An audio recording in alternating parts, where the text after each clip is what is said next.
अल्हम्दुलिल्लाह मुसर्रिफिल अय्याम वश्शुहूर व खालिक़िल खल्क़ि व मुदब्बिरिल उमूर व अशहदु अन ला इलाहा इल्लल्लाह अल्लज़ी खलक़ल मौत वल हयात लियब्लुवकुम अय्युकुम अहसनु अमला व हुवल अज़ीज़ुल गफ़ूर व अशहदु अन्न मुहम्मदन अब्दुहु व रसूलुहु अनारल्लाहु बिहिल उक़ूल व शरह बिहिस सुदूर सल्लल्लाहु अलैहि व अला आलिहि व सहबिहि व सल्लम तस्लीमन कसीरन इला यौमिल बअथ वन नुशूर। अम्मा बाद क़ाल अल्लाहु अज़्ज़ व जल फ़िल क़ुरआनिल मजीद अऊज़ु बिल्लाहि मिनश शैतानिर रजीम बिस्मिल्लाहिर्रहमानिर्रहीम अला इन्न औलिया अल्लाहि ला खौफ़ुन अलैहिम वला हुम यहज़नून अल्लज़ीना आमनू व कानू यत्तक़ून लहुमुल बुश्रा फ़िल हयातिद दुन्या व फ़िल आखिरह ला तब्दील लिकलिमातिल्लाह ज़ालिका हुवल फ़ौज़ुल अज़ीम। ప్రశంసలు పొగడ్తలు సమస్త లోకాలకు ప్రభు అయిన అల్లాహ్ సుబ్హానహు వ తఆలాకు మాత్రమే అంకితం. అల్లాహ్ కృపానుగ్రహాలు మహనీయ ముహమ్మద్ సల్లల్లాహు అలైహి వ ఆలిహి వసల్లంపై, ఆయనకు పూర్వం గతించిన ప్రవక్తలందరిపై, సజ్జనులపై, సత్యాన్వేషకులపై కలకాలం కురియుగాక. అభిమాన మిత్రులారా, ఔలియా అల్లాహ్ ఎవరు? మనం ఆ స్థాయికి ఎదగాలంటే ఏం చేయాలి? అల్లాహ్ సుబ్హానహు వ తఆలా ఖురాన్లో సెలవిస్తున్నమాట, అలా ఇన్న ఔలియా అల్లాహి లా ఖౌఫున్ అలైహిం వలా హుం యహ్జనూన్. వినండి, అల్లాహ్ మిత్రులకు భయము కానీ దుఃఖము కానీ ఉండదు. వారు విశ్వసించిన వారై ఉంటారు.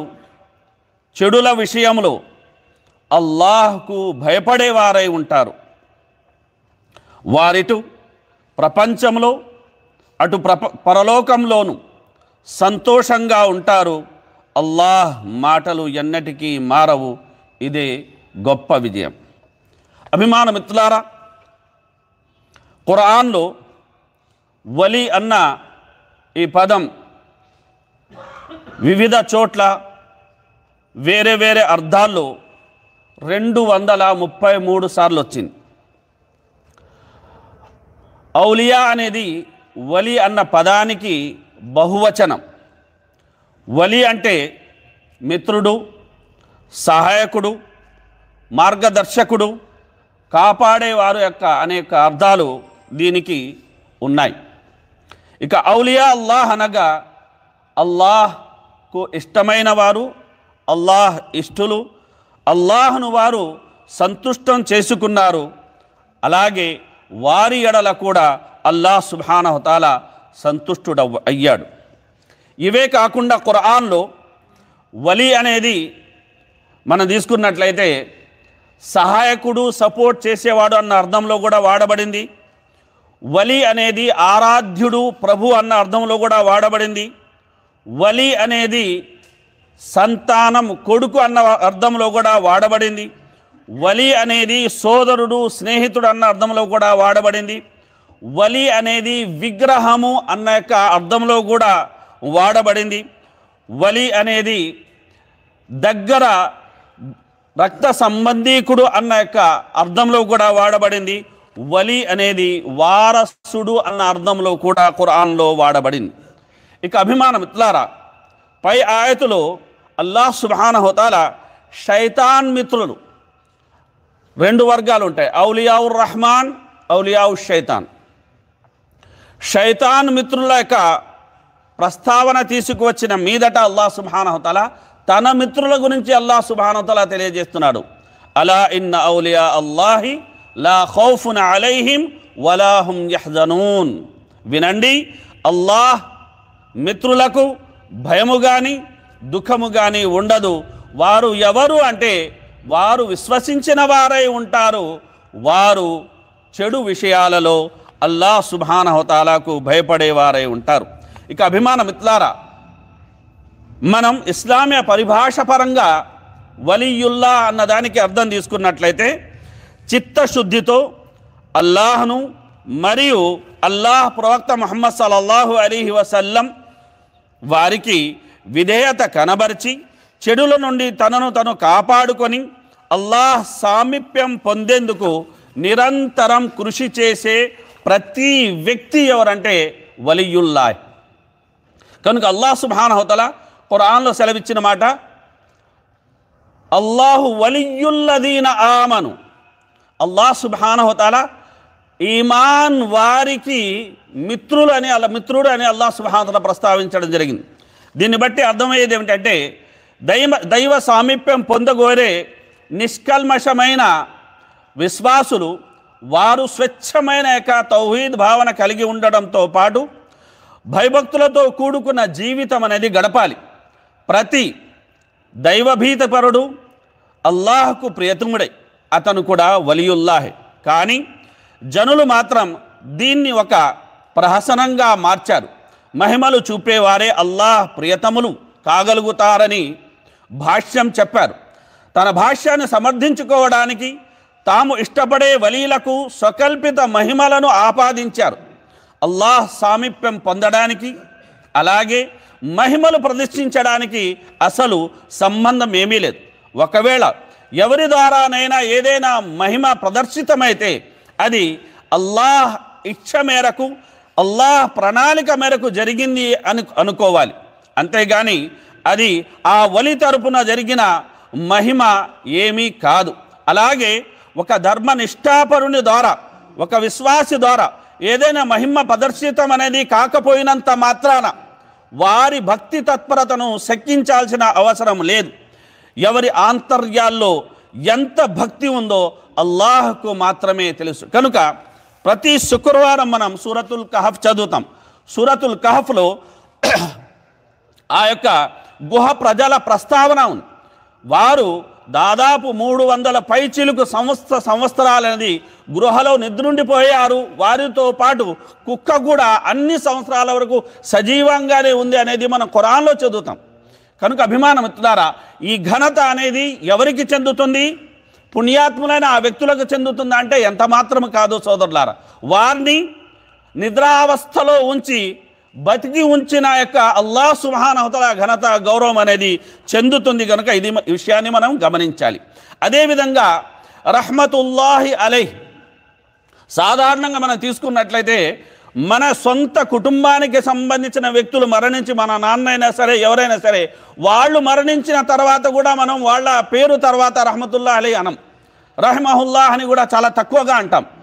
అయితే ఎవరినైతే మనం గొప్పగా భావిస్తామో, ఎవరినైతే మనం ఒక పెద్ద స్థాయిని కల్పిస్తామో వారి నామ అనంతరమే మనం రహ్మతుల్లాహి అలైహి అని కానీ రహ్మహుల్లాహ్ అని కానీ మనం అనేది రాస్తూ ఉంటాం. అభిమాన మిత్రులారా, ఔలియా పేర్ల పక్కనే మరణించిన ప్రతి ముస్లిం పేరు ప్రస్తావన అనంతరం ఎలాగైతే మామూలుగా తెలుగులో కీర్తిశేషులు అన్నాక వ్యవహారక పదం లానే రహ్మతుల్లాహి అని అనడం అనేది, రాయడం అనేది ఆనవాయితీ.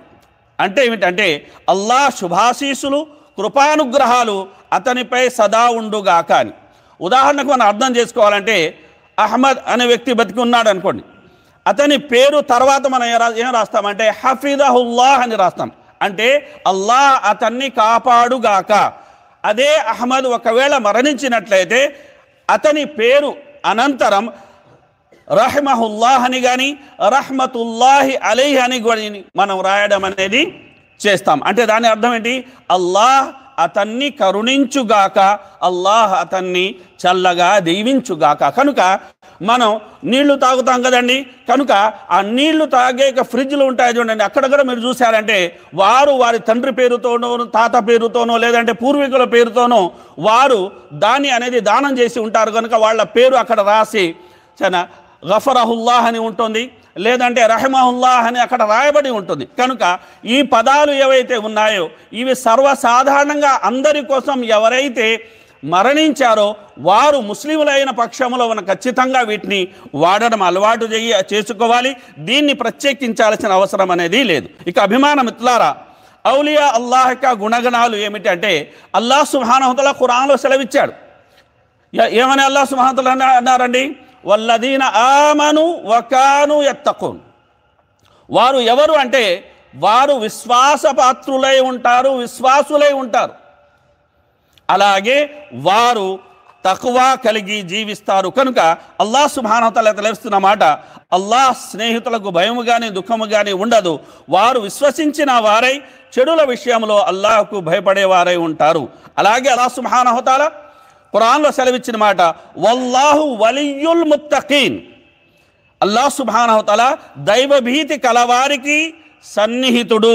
అలాగే అభిమాన మిత్రులారా, గమనించాల్సిన విషయం ఏంటంటే ఔలియా అల్లాహ్లో భయం అనేది ఎందుకు ఉండదు, దుఃఖం అనేది ఎందుకు ఉండదంటే భయము భవిష్యత్తుకు సంబంధించింది, దుఃఖం అనేది గతానికి సంబంధించింది. వారు అల్లాహ్కు భయపడుతూ జీవితం గడపడం వల్ల ప్రళయ దినపు భీతావ స్థితి గురించి అంతగా వారు భయపడాల్సిన అవసరం ఉండదు. పైగా వారు తమ విశ్వాసం భయభక్తులు అంటే తక్కువ మూలంగా అల్లాహ్ కారుణ్యం పట్ల ఆశ పెట్టుకొని ఉంటారు. దైవానుగ్రహం తమపై ఉంటుందన్న గంపడి ఆశ అనేది వారికి ఉంటుంది. అలాగే ఇహలోకంలో తాము వదిలిపోయిన దాని గురించి కానీ తాము జురుకోలేకపోయిన సుఖాల పట్ల కానీ వారికి ఎలాంటి చీకు చింత ఉండదు. ఎందుకంటే ఇదంతా అల్లాహ్ ఇచ్ఛకు అనుగుణంగానే జరిగిందన్న సంగతి వారికి బాగా తెలుసు గనుక. అందువల్ల వారి ఆంతర్యాల్లో ఎలాంటి అసంతృప్తి కానీ వ్యాకులత కానీ జనించదు. పైగా దైవేచ్ఛపై వారి హృదయాలు పూర్తిగా రాజీ పడిపోతాయి. ప్రపంచంలో శుభవార్త అని అల్లాహ్ సుబ్హానహు వ తఆలా ఏదైతే అన్నాడో అవి వారికి వచ్చే సత్య కళలు లేదంటే మరణ సమయంలో దైవదూతలు వారికి అందజేసే శుభవార్త కావచ్చు అని పండితులు అభిప్రాయపడ్డారు. కనుక అభిమాన మిత్రులారా, అల్లాహ్ సుబ్హానహు వ తఆలా ఖురాన్లో సెలవిచ్చిన మాట, ఎవరైతే అల్లాహ్కు ప్రవక్తకు విధేయత కనబరుస్తారో వారే అల్లాహ్ అనుగ్రహం పొందిన ప్రవక్తలతో సత్యసంధులతో షహీదులతో ఉంటారు. వీరు ఎంతో మంచి స్నేహితులు అని అల్లాహ్ సుబ్హానహు వ తఆలా సెలవిచ్చారు. కనుక వలియుల్లాహ్ కేటగిరీని మనం తీసుకున్నట్లయితే అభిమాన మిత్రులారా గమనించండి, అంబియా మినన్ నబియీన్ అంబియా వస్సిద్దీకీన్ సత్యవంతులు, వషుహదా అల్లాహ్ మార్గంలో తన మన ప్రాణాలను పెట్టి ప్రాణాలు అనేది త్యాగం చేసిన వారు షుహదా, వస్సాలిహీన్ పుణ్యాత్ములు. వీరందరూ అల్లాహ్కు మిత్రులు. అలాగే విశ్వాసం కలిగి జీవించే ప్రతి వ్యక్తి అల్లాహ్కు మిత్రుడు. ఇక అభిమాన మిత్రులారా, మనం వారి స్థాయికి చేరాలి అంటే ఏమి చెయ్యాలి అంటే మొట్టమొదటి యొక్క పని ఏదైతే మనం చేయాల్సి ఉందో అదేమిటంటే అభిమాన మిత్రులారా, స్వచ్ఛమైన తౌహీద్ భావన కలిగి ఉండాలి. స్వచ్ఛమైన తౌహీద్ భావన కలిగి ఉండకుండా ఎవ్వరూను వలియుల్లాహ్ కాలేరు. కనుక అభిమాన మిత్రులారా, ఏదైతే అర్కానుల్ ఈమాన్ అని అంటామో, ఆమంతు బిల్లాహి వ మలాయికతిహి వ కుతుబిహి వ రుసులిహి వల్ యౌమిల్ ఆఖిరి వల్ ఖద్రి ఖైరిహి వ షర్రిహి, ఈ 6 విషయాలు ఏవైతే ఉన్నాయో ఈ 6 విషయాల ప్రస్తావన అల్లాహ్ సుబ్హానహు వ తఆలా ఖురాన్లో పలు చోట్ల తీసుకురావడం జరిగింది. అందులో సూరతుల్ బకరాలోని ఈ ఆయత కూడా, లైసల్ బిర్ర అన్ తువల్లు ఉజుహకుం కిబలల్ మష్రిఖి వల్ మగ్రిబ్ వలాకిన్నల్ బిర్ర మన్ ఆమన బిల్లాహి వల్ యౌమిల్ ఆఖిరి వల్ మలాయికతి వల్ కితాబి వన్ నబియ్యీన వ ఆతల్ మాల అలా హుబ్బిహి దవిల్ ఖుర్బా వల్ యతామా వల్ మసాకీన్ వబ్నిస్ సబీలి వస్సాయిలీన్ వఫిర్ రికాబ్ وأقام الصلاة وآتى الزكاة والموفون بعهدهم إذا عاهدوا والصابرين في البأساء والضراء وحين البأس أولئك الذين صدقوا وأولئك هم المتقون. ఇక్కడ అల్లాహ్ సుబ్హానహు వ తఆలా గుణాలన్నిటి పేర్కొన్న తర్వాత అల్లాహ్ సుబ్హానహు వ తఆలా ఏమంటున్నాడు? వీరే సత్యవంతులు, వీరే తక్వా పరులు. మరి అల్లాహ్ సుబ్హానహు వ తఆలా తక్వా పరుల గురించి ఏమన్నారండి? ఇన్న అక్రమకుమ్ ఇందల్లాహి అత్కాకుమ్.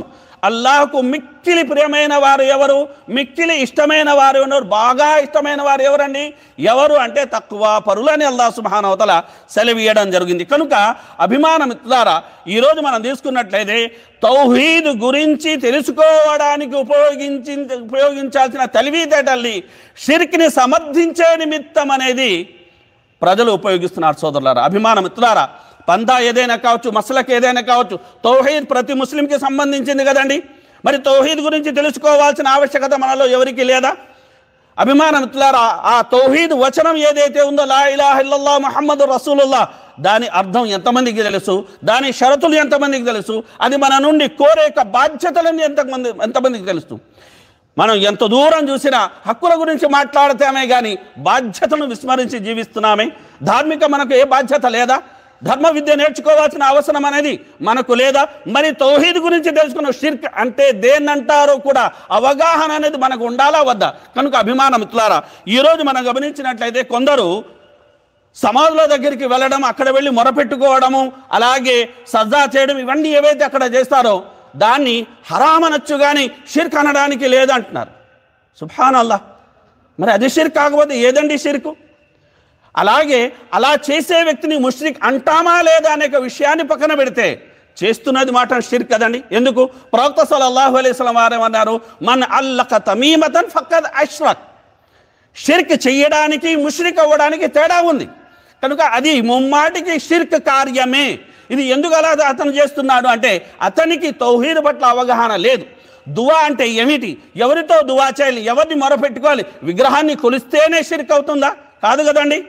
ఆ విగ్రహ భావన, బహుదైవ భావన, అల్లాహ్ చేసే పనులు వేరే వారు కూడా చేస్తారన్న భావన అనేది కలిగి ఉండడం కూడా షిర్క్ కిందికే వస్తుందన్న విషయాన్ని మనం ఈ సందర్భంగా గమనించాలి. ఇక రెండో విషయాన్ని మనం తీసుకున్నట్లయితే మనం వలీయుల్లాహ్ స్థాయికి ఎదగాలి అంటే అల్లాహ్ సుబ్హానహు వ తఆలా ఖురాన్లో సెలవిచ్చినమాట, ఖుల్ ఇన్ కుంతుమ్ తుహిబ్బూనల్లాహ్ ఫత్తబిఊని యుహిబ్బుకుముల్లాహ్. మనం అల్లాహ్ను ప్రేమించాలనుకుంటున్నాం, అల్లాహ్ మనల్ని ప్రేమించాలి, అల్లాహ్కు మనం అనేది మిత్రుల వలె అల్లాహ్ మాకు మిత్రుడిగా ఉండాలని కోరుకుంటున్నాం కడి. మరి అల్లాహ్ ఏమంటున్నాడు? మీరు నా ప్రవక్తను అనుసరించండి, నా ప్రవక్తను అనుసరించిన పక్షంలోనే మీరు వలియుల్లా కాగలరు, నా మిత్రులు కాగలరు. మరి ఎవరైతే అల్లాహ్ను ప్రేమిస్తున్నానే అంటున్నారు కానీ అల్లాహ్ ప్రవక్తను వారు అనుసరించడం లేదు, అల్లాహ్ ప్రవక్త యొక్క దారిన వాడు నడవడం లేదంటే వారు తమల్ని తాము ఔలియా అల్లాహ్గా ప్రకటించుకున్న వారు ఔలియా అల్లాహ్ కారు, ఔలియా శైతాన్ అవుతారు అని ఇమాం ఇబ్ను తైమియా రహమహుల్లాహ్ గారు సెలవీయడం అనేది జరిగింది. కనుక అభిమాన మిత్రులారా, మూడవ షరతు ఏదైతే ఉందో అదే అల్లాహ్ సుబ్హానహు వ తఆలా పట్ల తక్వా. కనుక అభిమాన మిత్రులారా, అల్లాహ్ సుబ్హానహు వ తఆలా ఖురాన్లో సెలవిస్తున్నాడు, ఇన్ ఔలియాహు ఇల్లల్ ముత్తఖూన్. అల్లాహ్ యొక్క మిత్రులు ఎవరండి? వారే తక్వా పరులు. ఇల్లల్ ముత్తఖూన్ అల్లాహ్ సుబ్హానహు వ తఆలా ఇక్కడ సెలవీయడం జరిగింది. వలాకిన్న అక్సరహుం లా యఅలమూన్. ఈ యథార్థం చాలామంది ప్రజలకి తెలియదని స్వయంగా అల్లాహ్ సుబ్హానహు వ తఆలా సెలవిస్తున్నాడు. కనుక అభిమాన మిత్రులారా గమనించండి, మనం ముక్తసరిగా అర్థం చేసుకోవాలి అంటే ధర్మస్థాయి అనేది మూడు విధాలుగా ఉంటుంది అని మనకు తెలుసు. ఒకటేమిటి అర్కానుల్ ఇస్లాం, రెండవది ఏమిటి అర్కానుల్ ఈమాన్, మూడవది ఏమిటి ఎహ్సాన్. అంటే ఇస్లాం, ఈమాన్, ఎహ్సాన్. అర్థమైందండి? కనుక మనిషి ఆచరణ పరంగా అర్కానుల్ ఇస్లాం ఏవైతే ఉన్నాయో, ఇస్లాం మూలాధార పరిధిలో ఏవైతే ఆచరణ సంబంధించిన విషయాలు ఉన్నాయో వాటన్నిటినీ ప్రవక్త సల్లల్లాహు అలైహి వసల్లం వారి సాంప్రదాయానికి అనుగుణంగా పాటించాలి. ఇది మొదటిది. రెండవది ఏమిటండి అర్కానుల్ ఈమాన్. ఏవైతే 6 విషయాలైతే ఉన్నాయో, అల్లాహ్ ఎడల విశ్వాసం, అల్లాహ్ యొక్క దూతల ఎడల విశ్వాసం, అల్లాహ్ గ్రంథాల ఎడల విశ్వాసం, అల్లాహ్ ప్రవక్తల ఎడల విశ్వాసం, మరణానంతర జీవితం ఎడల విశ్వాసం, మంచి చెడు విధిరాతల ఎడల విశ్వాసం. ఈ 6 విషయాలు ఏవైతే ప్రస్తావించబడాయో వీటి గురించి కూలంకషంగా ప్రతి వ్యక్తి తెలుసుకోవాలి సోదరులారా. ఎందుకంటే ఇక్కడే మనం తప్పులో కాలేస్తున్నాం, ఇక్కడే మనం తోవ తప్పుతున్నాం, ఇక్కడే మనం దారి అనేది తప్పుతున్నాం. కనుక అభిమాన మిత్రులారా గమనించండి, మనం తౌహీద్ అవగాహన కలిగి ఉండాల్సిన ఆవశ్యకత నేడు చాలా ఉంది అనే విషయాన్ని ఈ సందర్భంగా మీకు తెలియజేస్తున్నాను. కనుక మనం ఇస్లాంను ఆచరణపరంగా అల్హమ్దులిల్లాహ్ పాటించాము, ఈమాన్ను మనస్ఫూర్తిగా నమ్మాము. ఆ తర్వాత వీటి ఆధారంగా ఏ కర్మలైతే మనం చేస్తామో దాన్ని ఉత్తమోత్తమ విధానంలో చేస్తాము, దాన్ని ఇహ్సాన్ అంటారు. కనుక ఇహ్సాన్కి అర్కానులు ఏమిటంటే ఇస్లాం మరియు ఈమాన్ అని పండితులు సెలవియడం జరిగింది. కనుక ఇహ్సాన్ అంటే ఏమిటి? మనం అల్లాహ్ను చూస్తున్నామన్నంత తన్మయానికి, తాదాత్మ్యానికి లోనే అల్లాహ్ను ఆరాధించాలి, లేదా అల్లాహ్ సుబ్హానహు వ తఆలా మనల్ని గమనిస్తున్నాడనక భయంతోనైనా మనం ఆరాధించాలి. కనుక ఈ స్థాయికి చేరాలంటే ఈ రెండు మెట్లు ఎక్కకుండా, ఈ రెండు విధానాలు పాటించకుండా మనం ఆ స్థాయిని సాధించలేము. ఆ స్థాయిని సాధించకుండా మనం వలియుల్లాహ్ కాలేము. కనుక అభిమానమిత్రులారా, గమనించాల్సిన ఒక విషయం ఏంటంటే మోజిజా మరియు కరామత్లో గల తేడా ఏమిటంటే మోజిజా ప్రవక్తలకు ప్రత్యేకము, కరామత్ అనేది ఇది ఎవరికి అంటే అల్లాహ్ ప్రియతమ దాసులకు అల్లాహ్ సుబ్హానహు వ తఆలా ప్రసాదిస్తాడు. ఒకరికి అది దక్కలేదు, లభించలేదంటే అతను అల్లాహ్కు శత్రువు అని ఎంత మాత్రం కాదు. కొందరికి అల్లాహ్ సుబ్హానహు వ తఆలా ఇస్తాడు.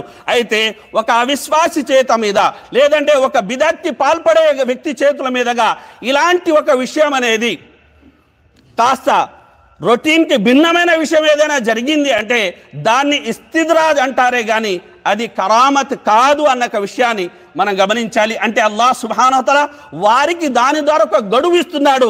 చివరికి వ ఉమ్లీ లహుం ఇన్న ఖైదీ మతీన్, అల్లాహ్ పట్టు వస్తుంది. అల్లాహ్ పట్టుకున్న తర్వాత వారిని విడిపించేవారు ఎవరు ఉండరు. కనుక అభిమానమిత్రులారా, మనం ఈ సందర్భంగా తెలుసుకోవాల్సిన మరో రెండు విషయాల్ని ప్రస్తావించిన మాట నేను పూర్తి చేసే ప్రయత్నం చేస్తాను. అందులో ఏమిటంటే ప్రవక్తలకు మరణం ఉండదని కొందరు భావిస్తారు. అల్లాహ్ సుబ్హానహు వ తఆలా ఖురాన్లో ఏమంటున్నాడని, కుల్లు మన్ అలైహా ఫాన్ వయబ్కా వజ్హు రబ్బిక దుల్ జలాలి వల్ ఇక్రామ్. భూమండలం మీద ఉండే ప్రతి ప్రాణి అనేది నశించిపోవలసిందే. శాశ్వతంగా ఉండేది గౌరవం, ఘనత కలిగిన నీ ప్రభు అస్తిత్వం మాత్రమే అల్లాహ్ సుబ్హానహు వ తఆలా సెలవిచ్చాడు. అలాగే ఇన్నక మయ్యితున్ వ ఇన్నహుం మయ్యితున్, ఓ ప్రవక్త సల్లల్లాహు అలైహి వసల్లం, మీరు మరణిస్తారు, వారు కూడా మరణించవలసిన వారే అని అల్లాహ్ సుబ్హానహు వ తఆలా సెలవిస్తున్నాడు. మరి కొందరేమంటారంటే దరూర్ పంపించగా ప్రవక్త సల్లల్లాహు అలైహి వసల్లం వారికి చేరుతుంది అని చెప్తారు కదా. మరి 24 గంటలు మనం దరూద్ పంపిస్తూనే ఉంటాం కదా, కనుక ఆయన సజీవ అవస్థలో ఉంటారండి. అయితే గమనించాల్సిన విషయం అంటే ఆ అవస్థ ఏమిటి? ప్రాపంచిక వ్యవస్థనా, మనకు లాంటి వ్యవస్థనా, మనకు అందుబాటులో ఆయన ఉండగలరా? సరే, బతికి ఉన్నప్పుడు సైతం ప్రవక్త ముహమ్మద్ సల్లల్లాహు అలైహి వసల్లం అల్లాహ్ చేయగల పనులు చేయగలిగారా? లేదు కదండి. అదేవిధంగా షుహదాల విషయంలో కూడా ఏమంటారంటే అల్లాహ్ సుబ్హానహు వ తఆలా ఖురాన్లో సెలవిచ్చాడు కదా, వలా తఖూలు లిమన్ యుక్తలు ఫీ సబీలిల్లాహి అమ్వాత్ బల్ అహ్యా. అల్లాహ్ సుబ్హానహు వ తఆలా ఏమంటాడు, వలాకిన్ లా తష్ఉరూన్. ఎందుకు వారిని చచ్చిపోయిన వారిని అనకూడదని చెప్పాడు అల్లాహ్ అంటే, ఎందుకంటే గౌరవార్థం. అల్లాహ్ సుబ్హానహు వ తఆలా ఏమంటారు, వారు సజీవంగా ఉన్నారు, అయితే వారు ఎలాంటి అవస్థలో ఉన్నారని మీకు తెలియదు. ఎందుకంటే సమాధి అవస్థ అనేది, బర్జఖ్ అవస్థ అనేది మనకు అనుభవంలో రానిది, దాని గురించి మనం తెలుసుకోలేము కూడా. అదేవిధంగా అభిమానమిత్రులారా, గమనించాల్సిన ఒక విషయం ఏంటంటే ఇలా ఎవరైతే సమాధుల దగ్గరికి వెళ్ళినో, ప్రవక్త ముహమ్మద్ సల్లల్లాహు అలైహి వసల్లం వారి సమాధి దగ్గరికి వెళ్ళినో అక్కడ అనేది వారు మన ప్రార్థన వింటారని, మన మొర ఆలకిస్తారని, మన అవసరాలు తీరుస్తారని భావనతోటి మొరపెట్టుకుంటారో, దువా చేస్తారో, ముమ్మాటికి వారి దారి తప్పుతున్నారు, ముమ్మాటికి వారు త్రోవ తప్పుతున్నారు, ముమ్మాటికి వారు షిర్కి పాల్పడుతున్నారు అన్న విషయాన్ని మనం ఈ సందర్భంగా గమనించాలి. అలాగే ఆ సోదరుని మనం ప్రేమతో నచ్చజెప్పే ప్రయత్నం అనేది మనం చెయ్యాలి. మరి మనం చేయాల్సింది ఏమిటంటే అభిమానమిత్రులారా, అలాంటి మహామహుల సమాధుల దగ్గరికి వెళ్ళినప్పుడు, అలాంటి ప్రవక్తల సమాధుల దగ్గర వెళ్ళినప్పుడు, అలాంటి వలియుల్లా సమాధి దగ్గర మనం వెళ్ళినప్పుడు వారి కోసం మనం దువా చెయ్యాలి. వారికి ఉన్నత స్థానాన్ని ప్రసాదించమని అల్లాహ్ను వేడుకోవాలి. మరి ఇది ఎక్కడ ఉంది అంటే ఖురాన్లో అల్లాహ్ సుబ్హానహు వ తఆలా అంటున్నాడు, వల్లదీన జావు మిన్ బఅదిహిం యఖూలూన రబ్బనా ఇగ్ఫిర్ లనా వ లిఇఖ్వానినా అల్లదీన సబకూనా బిల్ ఈమాన్ వలా తజ్అల్ ఫీ ఖులూబినా గిల్లల్ లిల్లదీన ఆమను రబ్బనా ఇన్నక రఊఫుర్ రహీం. కనుక అభిమానమిత్రులారా, వారి విషయంలో వారి గౌరవక ఆదరణ అనేది మనం కలిగి ఉండాల్సి ఉంది. కరామాత్లను అహ్లుస్సున్నా వల్ జమా విశ్వసిస్తారు కానీ అభిమానమిత్రులారా అవి వలికి సంబంధించిన వ్యక్తిగతమైనవి.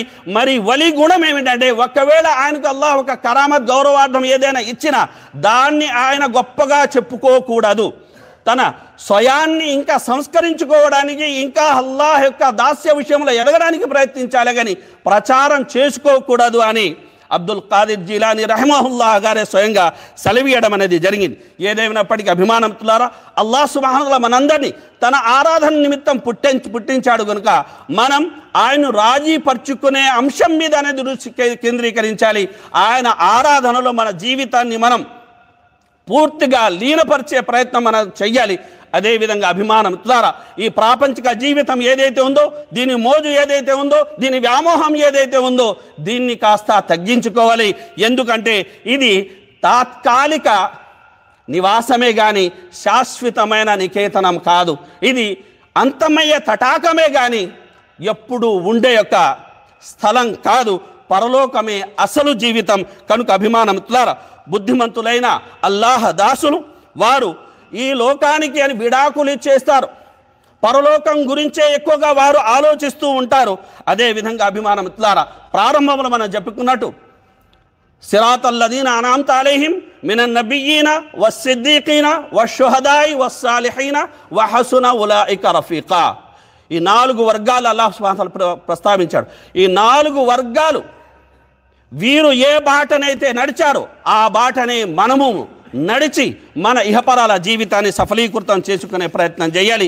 మనం అలా చేశామంటే ఇన్షా అల్లాహ్ అల్లాహ్ సుబ్హానహు వ తఆలా తన మిత్రులుగా మనల్ని చేసుకుంటాడనడంలో ఎటువంటి సందేహం అనేది లేదు. అల్లాహ్ సుబ్హానహు వ తఆలా అన్న విన్న విషయాలు మంచిని గ్రహించి వాటికి అనుగుణంగా నడుచుకునే సద్బుద్ధి సద్భాగ్యాన్ని మనందరికీ ప్రసాదించుగాక.